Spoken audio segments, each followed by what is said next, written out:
Cette semaine, mes invités dans cette émission L'heure de pointe, on va parler des métiers du grand âge. J'ai le plaisir d'accueillir une EHPAD qui se trouve à Lourdes et qui s'appelle La Pastourelle. Et j'accueille Carole Cambra. Bonjour. Bonjour. Vous êtes la directrice de Oui. cet établissement et vous êtes accompagnée de Céline Pomès. Bonjour, Alors, des Céline Pomès, il y en a plein, ça vous a fait rire en préparant cette émission. Vous êtes la directrice adjointe, c'est donc la ça, pastorale. Il y a un an que vous êtes tout arrivée à fait, sur Lourdes, c'est ça. dans cette jolie EHPAD. Alors, je vous disais qu'il y a des différences entre une EHPAD et une maison de retraite. Et là, vous m'avez regardé, mais c'est la même chose. C'est ça, hein. Oui, Ça a c'est changé ça. de nom. C'est ça, tout à fait. Avant, on appelait maisons de retraite. Maintenant, ce sont des EHPAD. Alors, c'est vrai que ça a évolué, qu'on est beaucoup plus maintenant un lieu de vie, beaucoup plus animé, avec quand même toute une partie médicale beaucoup plus développée. Mais ça reste dans la même mouvance. Alors, malheureusement, des fois, on associe un EHPAD à un mouroir, un endroit où on va terminer sa vie. Qu'est-ce qu'on peut dire pour tordre un peu le cou à ça? Alors, c'est vrai que malheureusement, souvent, on y reste jusqu'à la fin. Mais Alors, effectivement, alors heureusement déjà qu'on y reste jusqu'à la fin, parce que je crois que c'est important. Les gens sont chez eux, les familles sont les bienvenues, bien évidemment. Ils sont là pour les accompagner effectivement jour et nuit jusqu'au bout. On a les moyens maintenant médicaux de le faire. On a l'hospitalisation à domicile, on a l'équipe mobile de soins palliatifs qui sont là pour que les gens partent sans souffrance, qu'ils soient bien. Et on a des aides-soignants très attachés aux résidents qui sont vraiment aux petits soins pour vérifier que tout se passe bien. Mais c'est avant tout effectivement un lieu de vie. Parce qu'il faut voir les animations qui se passent à l'EHPAD. Ce sont des moments extraordinaires. Nous avons une animatrice, Bernadette, qui est formidable, qui met de la vie, qui fait participer les résidents. Mais Céline en parlera bien mieux que moi, puisque c'est elle qui le chapeaute, toute cette partie animation. Mais c'est un vrai, vrai lieu de vie, bien au contraire.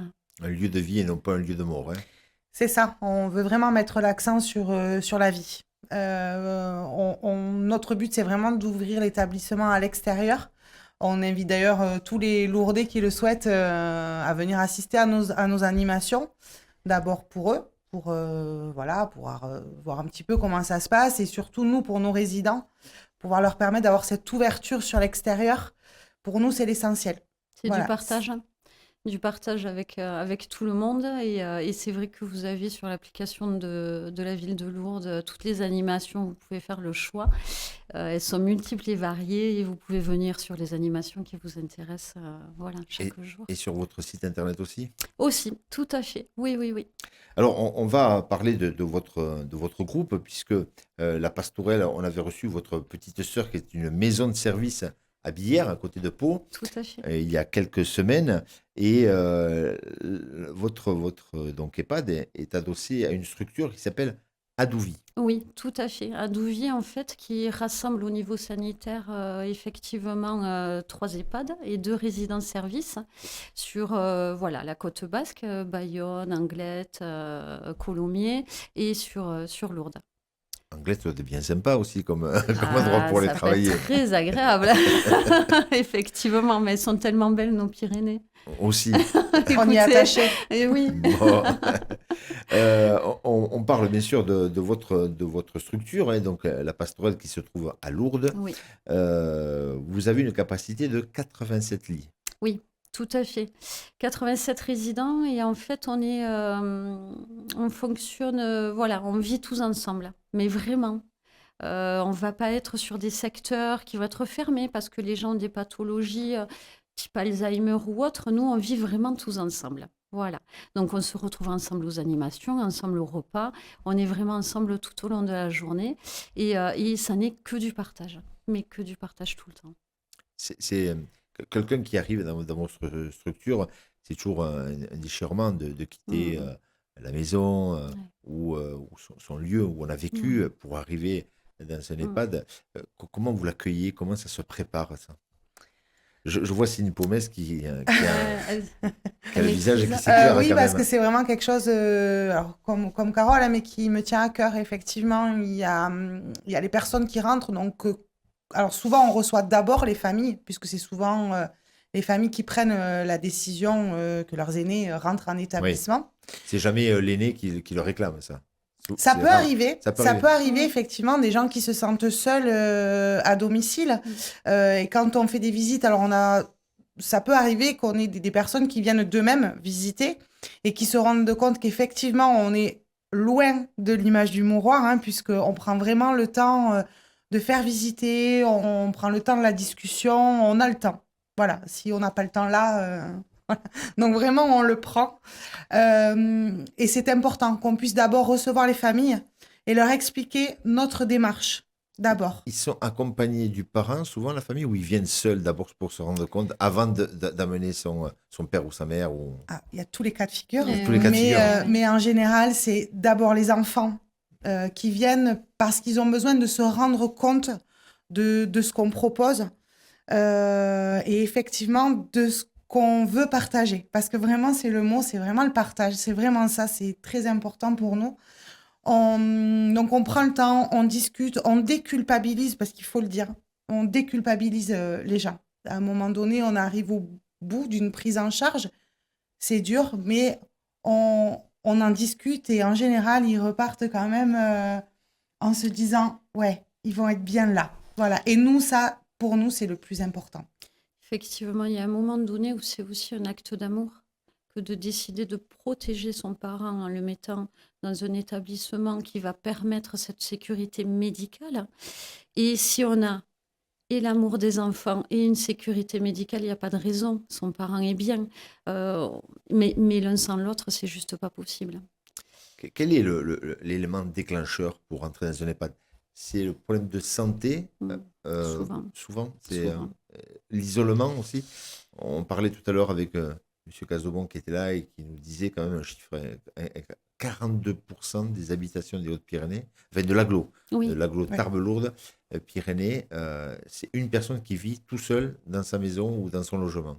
C'est 42% de la population de l'agglo, 220 000 habitants quand même, l'agglo, une personne par... Ouais. C'est incroyable ce Ce chiffre. lien manque effectivement. Ce lien manque. Alors, il y a le lien, bien sûr, de partage au quotidien. Et puis, il y a aussi le fait de proposer des animations. Une animation, pour nous, est thérapeutique. Même si le résident ne s'en rend pas compte, pour nous, c'est thérapeutique. Et c'est vrai que le fait de pouvoir le faire participer, travailler la mémoire, travailler l'appréhension fine, travailler beaucoup de choses comme ça maintient aussi au quotidien, dans la vieillesse, ça maintient. On garde des acquis, on maintient une autonomie, on se sent mieux dans sa tête parce qu'on se rend compte de tout ce qu'on peut faire aussi à un moment donné. Au lieu de pointer ce qui ne va pas, on est là, nous, pour mettre en évidence, en exergue vraiment tout ce qui va encore. Voilà. On parle des enfants quand ils sont mis en internat ou par là où il y a le coup de blues. Est-ce que ça arrive aussi aux personnes âgées quand ils arrivent chez vous dans un premier temps d'avoir des coups de blues, de se retrouver dans une chambre, même si on la personnalise avec des meubles qui leur appartiennent? Bien sûr, parce que ça fait vraiment partie des choses qu'on dit, c'est-à-dire qu'il faut personnaliser leur lieu de vie. Donc, c'est important qu'ils puissent retrouver leurs photos, leurs meubles, etc. Voilà, on est vraiment ouvert à tout ça, qu'il soit le mieux possible. Et oui, effectivement, il peut y avoir des coups de blues. Alors, en général, on les repère assez vite parce qu'on est très proche de nos équipes et nos équipes sont proches de nos résidents. Donc, on le repère. Et dans ces cas-là, effectivement, on intervient. On intervient, nous, dans un premier temps. Alors, quand je dis nous, c'est toute l'équipe, hein. Ça peut être les aides-soignants, ça peut être la psychologue, ça peut être nous aussi. Et puis, on va prendre contact avec la famille. Voilà, pour expliquer, pour dire que voilà, on est vraiment dans la communication, réellement. On forme une équipe, même avec les familles. On a des familles, effectivement, qui nous remercient parce qu'on casse ce lien. Vous parliez d'isolement, on casse ce lien, cet isolement. Et ça, on a des familles qui nous remercient de pouvoir les faire, entre guillemets, voilà, revivre, participer, retrouver le sourire. Donc, quand on a nos résidents qui sourient, pour nous, c'est le plus beau des cadeaux. Et puis, il y a un temps d'adaptation, toujours. C'est ce qu'on explique aux familles. C'est-à-dire que nous, on va apprendre à connaître leurs parents. Eux le connaissent bien sûr, mais nous, on doit apprendre à le connaître. On doit apprendre ce qu'ils aiment, ce qu'ils n'aiment pas, ce qu'ils peuvent faire, ce qu'ils ne peuvent plus faire, hein, de façon à ne pas les mettre en échec non plus. Donc, c'est vrai qu'on est dans cette période d'adaptation, puisqu'on va après faire un projet personnalisé, vraiment. C'est-à-dire qu'on ne va leur proposer que des choses qui peuvent leur correspondre. Que ce soit dans l'alimentation, que ce soit dans les animations, que ce soit dans le soin. Il faut vraiment qu'on arrive à individualiser au maximum. Mais pour ça, il y a bien sûr ce temps où on va apprendre à connaître l'autre. Mhm. Est-ce il y a aussi il y a des clichés, hein, il y a des idées fortes dans les EHPAD. On dit souvent qu'ils sont en prison. Est-ce qu'on peut en sortir? Est-ce qu'on peut faire des sorties, aller au marché pour bien sûr les gens qui ont une santé qui le permettent? Est-ce qu'on peut sortir et re-rentrer? Mais quand vous êtes chez vous, Oui. la porte d'entrée, vous l'ouvrez, vous la fermez quand vous voulez. Bah là, en EHPAD, vous êtes chez vous. Mais vraiment, quoi. La porte est ouverte, il n'y a aucun problème. Il y a cette sécurité pour quelqu'un qui, à un moment donné, va avoir des troubles cognitifs et peut, en sortant de l'établissement, se perdre. Et là, on va être sur de l'accompagnement à l'extérieur. La personne ne sortira pas seule, elle sortira avec l'animatrice. Mais après, ou sinon, les gens sont chez eux. Ils viennent, ils rentrent quand ils veulent et les familles aussi. C'est vraiment... voilà, ils sont vraiment chez eux. Ils font ce qu'ils souhaitent, hein, vraiment. On va parler bien sûr de la vie au quotidien et vous m'aviez permis de faire une visite guidée et je peux certifier qu'il n'y a pas de porte qui reste fermée ou cachée. Oui, voilà. Ouais, Vous ouvrez, Tout est ouvert. vous ouvrez les portes et il y a quelque chose, parce que quand malheureusement on est confronté à la fin de vie de quelqu'un de proche, euh, et il y a les mixés. Alors chez vous, c'est quelque chose. Alors j'ai trouvé ça absolument formidable parce que c'est un exemple. Vous avez dans des établissements un mixé, ça ressemble, pour faire simple, des fois à une bouse de vache. ouais. C'est un plaquage là dans une assiette. Et bon, on en discutait un peu comme ça. Et puis vous me dites, ah, mais chez nous, notre cuistot, notre chef cuisinier, il fait pas ça. Et il transforme, ça veut dire cet inconvénient de devoir faire un mixé un avantage ou à quelque chose de joli, il fait des verrines. Alors ça, c'est quand même énorme. Racontez-nous un peu Alors, comment on peut sublimer quelque chose qui, ailleurs, n'est pas forcément appétissant ou qui donne envie vraiment d'être mangé. Même c'est si le goût est le même. Hein. C'est ça. c'est vrai que notre but a été que c'est pas parce qu'on a des troubles de la déglutition qu'à un moment donné, on va être privé de quoi que ce soit. C'est juste pas possible. C'est pas entendable. Donc à partir de là, effectivement, on va avoir le repas du jour présenté pour tout le monde, mais de la même façon, il va être mixé. Mais mixé en verrine, mixé à la douille pour présenter voilà, une jolie assiette bien décorée. Ça va être ne plus mélanger tout. Parce qu'effectivement, la bouse de vache, je reviens, mais ça me parle, Ça vous effectivement. parle, hein, vous l'avez Parce connu, qu'on- parce que oui, moi je l'ai mais connu oui. il n'y a pas si longtemps Mais que ça, dans parce un autre qu'on ne- établissement. Et que oui, le voilà, vôtre. mais surtout, on ne mélange pas, parce que chaque aliment garde sa saveur. Donc, on va jamais, nous, aller mélanger des aliments ensemble. Donc, pour eux, c'est pareil. Il faut que ce soit beau à la vue, il faut que ça soit bon. Et on en va jusqu'au, par exemple, pour des gens qui ont des troubles de la déglutition, on n'est pas que sur de l'eau gélifiée, on est sur du vin gélifié, on est sur du café gélifié, de façon à ce qu'ils puissent vraiment se priver, mais de rien. Ils vont vraiment avoir exactement le même repas que quelqu'un qui n'a pas de trouble de la déglutition.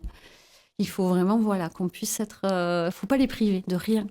C'est quelque chose qui vous a été demandé dans votre, par exemple, par le groupe Adovi ou c'est venu du chef cuistot ou cuisinier ou c'est quelque chose, si vous recrutez demain un cuisinier, vous allez lui dire, ben, il faudra reproduire ça. Comment ça s'est passé? Alors effectivement, c'est toute l'expérience du groupe Adouvi qui avait déjà des EHPAD dans un autre pays, qui le travaillait depuis longtemps, et il y a en même temps cette envie vraiment du groupe alors, je ne vais pas vous dire qu'on arrive à l'excellence, hein, on n'est pas parfait, mais dans ce groupe-là, effectivement, on essaye de tendre vers ça. Donc, on va rechercher de partout, avec un directeur général qui s'investit énormément, on va rechercher de partout tout ce qui existe, tout ce qui se fait de nouveau, tout ce qu'on peut proposer de mieux.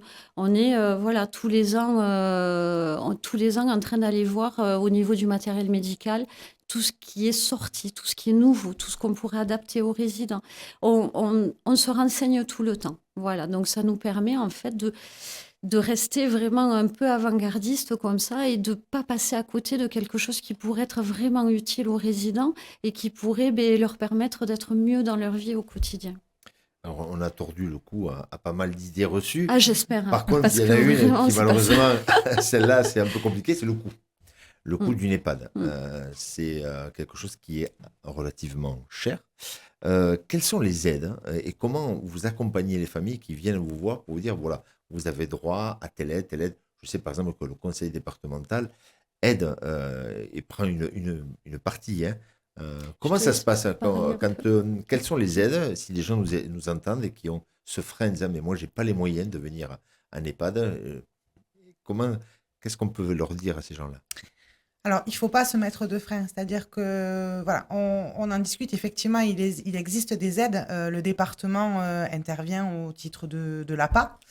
L'aide, Allocation l'allocation Personnalisée d'autonomie, pardon. Parce que c'est vrai que c'est quelque chose qui c'est notre jargon.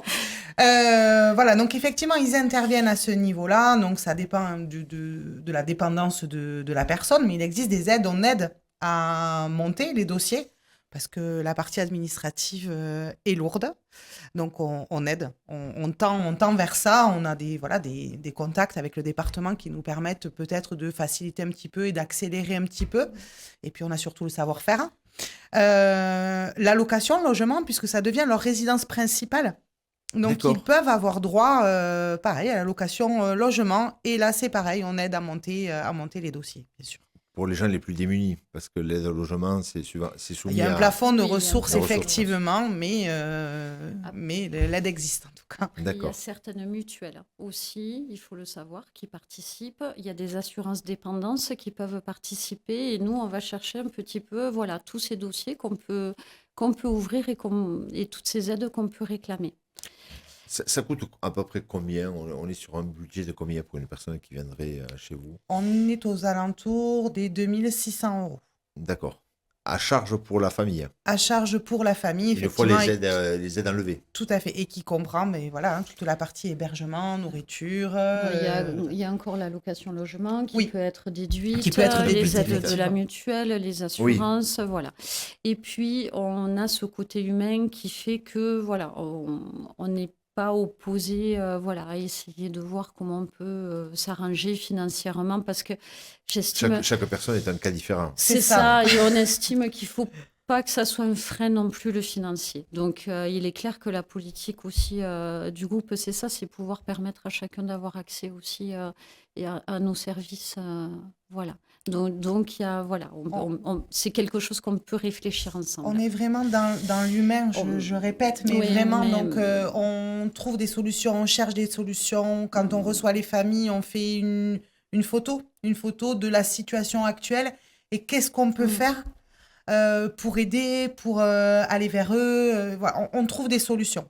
Voilà, parce qu'il ne faut pas qu'effectivement ce côté financier soit un frein quand réellement il y a besoin. On rencontre, nous, tous les jours, des situations réellement d'urgence, où des familles sont en difficulté, où ils sont démunis, où ils ne savent plus quoi faire. Et là, autant Carole que moi, on ne peut pas. Enfin, je veux dire, voilà, on prend le temps, on discute et vraiment, on trouve des solutions. Parce que pour nous, je pense que c'est vraiment le plus important. On ne peut pas laisser des familles dans le désarroi. dans le désarroi comme ça.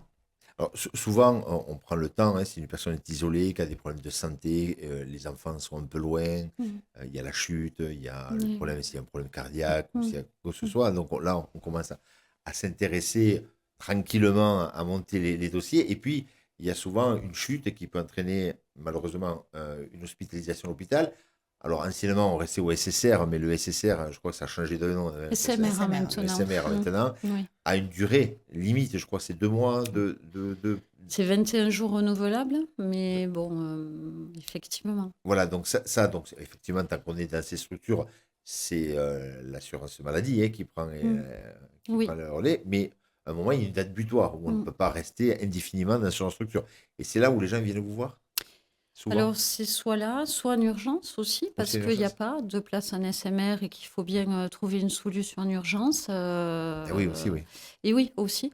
Donc, c'est vrai que là-dessus, voilà, pour avoir travaillé à l'hôpital de Lourdes, ça, j'ai bien en tête. Et c'est vrai qu'on travaille très bien avec les hôpitaux. Et voilà, toujours pareil, pour ne pas laisser les familles dans ce désarroi, on s'arrange pour pouvoir les accueillir, même en catastrophe, un peu en urgence comme ça, et pouvoir vraiment leur offrir cette garantie de prise en charge médicale sécuritaire. Dans ce département, la prise en charge des plus anciens, comment est-ce qu'on est plutôt bien ou mal loti? On est plutôt bien lotis, effectivement. Après, le papy-boom va arriver. Le papy-boom. Alors, vous disiez que c'est en 2030 que là, il va y avoir une arrivée massive voilà, des naissances après-guerre, quoi. C'est ça, C'est ça. ces naissances après-guerre vont avoir à peu près l'âge d'entrée en EHPAD et il faudra faire face, mais ça, c'est national. Voilà.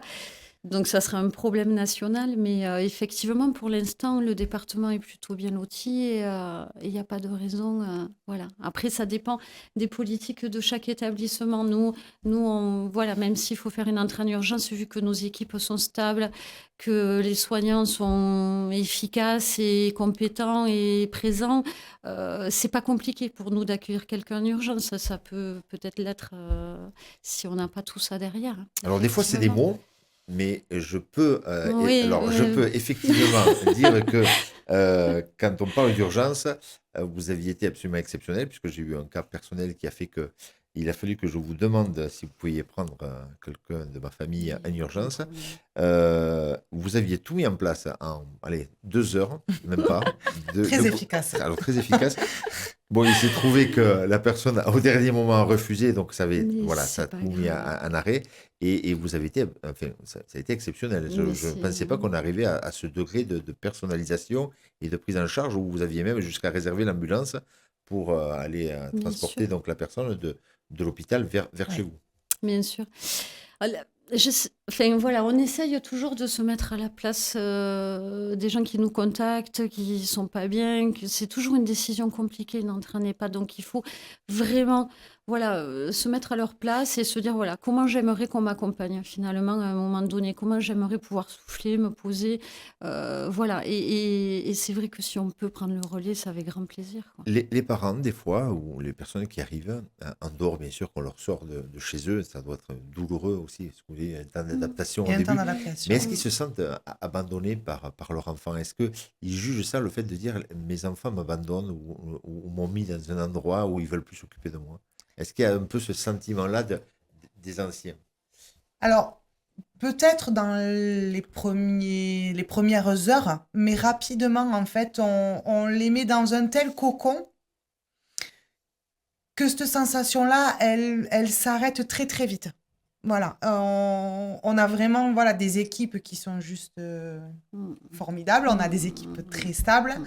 Et vraiment, elles ont une telle bienveillance que la personne se sent très vite chez elle. Ce qui n'empêche pas ce temps d'adaptation, mais cette sensation d'abandon, elle part très, très, très rapidement. Vraiment. Parce que on va les inclure dans les animations, dans le processus, on va aller chercher l'aide soignante qui va pouvoir s'adapter au caractère de la personne. Parce que Oui, chacun a son ils ont caractère. leur propre caractère, donc on va essayer d'affiner ça, de pouvoir proposer, en tout cas dans les premiers temps, la personne qui va savoir parler aux nouveaux résidents, voilà, trouver les bons mots, voilà, ça dépend tellement des caractères. Et on a aussi des résidents qui sont chargés, entre guillemets, d'accueillir les nouveaux résidents et de leur présenter l'établissement, parce qu'ils sont dans une position égale, ils sont tous les deux Ils ont un résidents. père, Donc voilà, ils peuvent présenter, expliquer comment ça se passe et ça rassure les nouveaux entrants.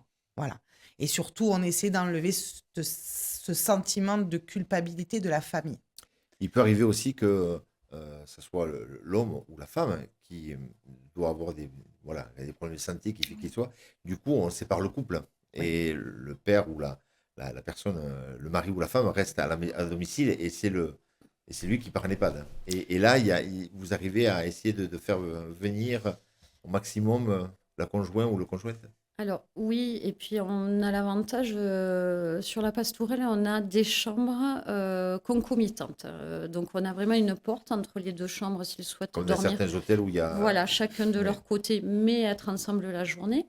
On a des chambres doubles où ils peuvent être ensemble aussi en Vous pouvez couple. prendre des couples. Voilà, D'accord. tout est possible. On Tout a est des lits d'appoint. imaginable. On a des lits d'appoint aussi. Oui, si, oui, s'ils veulent voilà, passer une si la nuit, personne veut venir passer une nuit D'accord. avec son époux, son épouse. Voilà, on a des salons où ils vont pouvoir se retrouver que tous les deux. Voilà, on a vraiment, on peut tout aménager, on peut tout imaginer. On a déjà fait des chambres doubles en chambre seule, mais avec salon pour pouvoir avoir ce petit moment tous les deux, même s'ils souhaitent manger en chambre ensemble. Voilà, c'est vraiment, on peut tout À la carte. adapter. On peut, voilà, on Je peut crois tout qu'on n'a adapter, pas qu'ils soient on bien. n'a pas de limite Non. au confort Ouais, et non. au fait qu'ils se sentent bien réellement. C'est très sincère, hein. Oui, oui, oui, mais Je pense que vraiment, sur ce plan-là, on n'a pas de vraiment, limite. oui, oui, oui, Voilà, tout à on est fait. capable de s'adapter à toutes les demandes, je crois, Oui, ou à peu près. oui, oui. Parlons du sujet médical maintenant, parce que Mm. c'est vrai que si on met une personne à un certain âge, c'est parce qu'il y a des problèmes de santé. Comment ça se passe? En fait, vous me disiez que la personne peut conserver son médecin traitant, qui continue à venir la voir quand il y en a besoin, bien sûr, dans votre établissement, Mhm. ou elle se rendre au cabinet si son état de santé, bien Oui. sûr, le permet. Mais depuis peu, vous avez un médecin urgentiste sur place. Voilà, on a le docteur Bassetti Jean-Pierre qui maintenant intervient depuis 1 an en tant que médecin coordonnateur sur l'EHPAD. Donc ça veut dire que lui peut être le lien, vu qu'il va voir les résidents très régulièrement, il peut être le lien entre le résident et le médecin traitant, de façon à pouvoir dire, attendez, maintenant on a pu évaluer que des crèmes hyperprotéinées, votre patient ne les mange pas. Donc, on va voir avec les cuisines pour pouvoir enrichir naturellement ces repas tous les jours pour qu'il y ait les grammes nécessaires. Ou maintenant, il y a une dame qui a perdu un petit peu la marche, donc elle risque de chuter. Donc, on va faire attention. Voilà, il peut conseiller d'avoir un kinésithérapeute qui viendra tous les jours. On a une grande salle kiné à la Pastourelle pour prendre en charge, pour être dans de la prévention des chutes. On n'est pas que dans du curatif non plus. Voilà, et le médecin coordonnateur est vraiment là pour regarder tout ça, qu'il n'y ait pas des médicaments qui interfèrent avec d'autres, que voilà, qu'on puisse peut-être alléger le traitement médical aussi, puisque nous avons cette salle Snozelaine qui est une salle de relaxation qui va permettre le Qui est soir. assez étonnante, cette salle, oui. Elle est bien, hein, Elle est pas bien. mal. Et ça permet en fait, voilà, sur cette relaxation le soir, quand on a une angoisse, d'être apaisé avant d'aller se coucher. Et Ou donc, avoir on recours à un peut anxiolytique ou à un peut-être, médicament. voilà, Voilà. éviter ce Mm. recours-là. Voilà. Et vraiment, le médecin coordonnateur est sur cette logique-là, vraiment d'accompagner les médecins traitants dans leur prise en charge. D'accord. Voilà. Comment se passe donc, du coup, voilà, la vie médicale, les médecins traitants est toujours là. Vous Oui. avez un médecin référent dans l'établissement Oui. qui peut veiller au grain et Oui. puis faire la jonction entre son médecin C'est traitant ça. et la personne. Tout à fait. Donc ça, c'est assez rassurant. Oui. Vous avez des infirmiers, Oui. des aides-soignantes Oui. qui s'en occupent. Parlons maintenant de la vie de tous les jours dans cet établissement. Vous avez des moments forts. Vous me disiez, bien sûr, période toujours un peu compliquée. Noël, c'est une super fête, mais voilà, quand on se retrouve un peu seul, Ouais. isolé, c'est quelque chose voilà, qui est difficile à vivre. Donc Noël, bien sûr, le réveillon du 31, vous essayez de faire Tout à fait. quelque chose. Et puis la fête de la musique, mais vous proposez plein d'activités tout au long de la semaine. De l'année. Et vous avez même des petits tout qui viennent, des enfants avec, vous avez lié des partenariats. Oui, alors on a beaucoup de partenariats. On a les nounous et compagnie qui viennent 1 fois par mois. C'est ça. Donc on a cette intergénérationnel avec tous ces petits tout qui viennent à faire un petit atelier dessin, modelage, Cuisine. avec les résidents. Pour être dans ce partage, on a des résidentes qui ont les larmes aux yeux parce que ça leur fait penser à leurs petits-enfants, à leurs enfants. On a vraiment... il se joue quelque chose. Même avec des résidents qui ont des troubles cognitifs, la relation à l'enfant, il se joue des choses très, très, très fortes. On le voit. On a des dames qui, tout à coup, s'éveillent. Dès qu'elles voient ces enfants, on les a bien présentes avec nous, qui vont leur caresser les cheveux, qui vont participer à l'animation, qui vont avoir ce petit sur les genoux. C'est très, très beau à voir. Vraiment, c'est des moments très forts, très beaux. Et- Vraiment. Et c'est quelque chose d'enrichissant pour les nounous qui accompagnent ces enfants. Oui, parce que réellement, elles sont extraordinaires. Vraiment, cette association est fantastique. Et on a des dames là qui sont là à les accompagner, qui partagent. Déborah a une vitalité sans nom et elle est dans ce partage avec les enfants et les personnes âgées. Mais vraiment, c'est très joli, très joli. Ça, c'est à peu près 1 fois par mois. Alors oui, tout à Vous fait. avez aussi Après, des Céline a mis ados ou beaucoup de des- choses en place. Oui. On a la chance déjà d'avoir des écoles autour de la pastorelle, hein, puisqu'on a 2 écoles primaires et une école maternelle. Donc, ils interviennent eux aussi, souvent. Alors, on n'est pas sur une fois par mois, mais ils interviennent souvent, puisqu'ils viennent quasiment Régulièrement, mais régulièrement.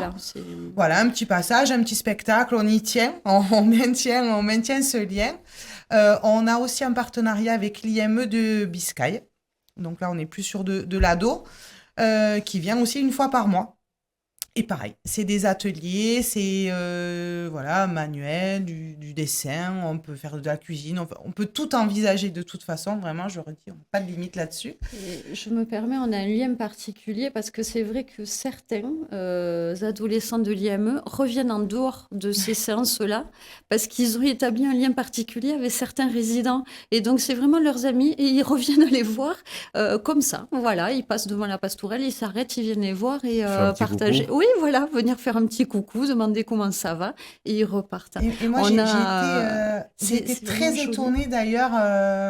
Bon, moi, là, je suis là depuis un an, mais c'est vrai que j'ai été très étonnée de ce retour beaucoup, effectivement, des adolescents de l'IME qui reviennent en dehors et qui reviennent et qui s'attachent beaucoup aux personnes, surtout atteintes de troubles cognitifs. Oui. Alors, c'est sûr que nous, on a cette démarche que les personnes, comme le disait Carole tout à l'heure, qui sont atteintes de troubles... Pour les gens qui ne comprennent pas, c'est quoi les troubles cognitifs? Pour les gens qui nous écoutent et qui ne comprennent pas trop. Alors, ça peut... Quoi, l'Alzheimer, les pertes de mémoire Par exemple. Ça recouvre toutes les démences, les problèmes psychiatriques, voilà. Ce sont des personnes qui vont qui vont à un moment donné pas avoir la même logique que nous, mais que finalement ces adolescents vont chercher, vont vraiment trouver le mot, le partage, la même posée, le geste qui va faire que tout à coup la personne ne va plus être dans son monde, mais va bien être avec nous.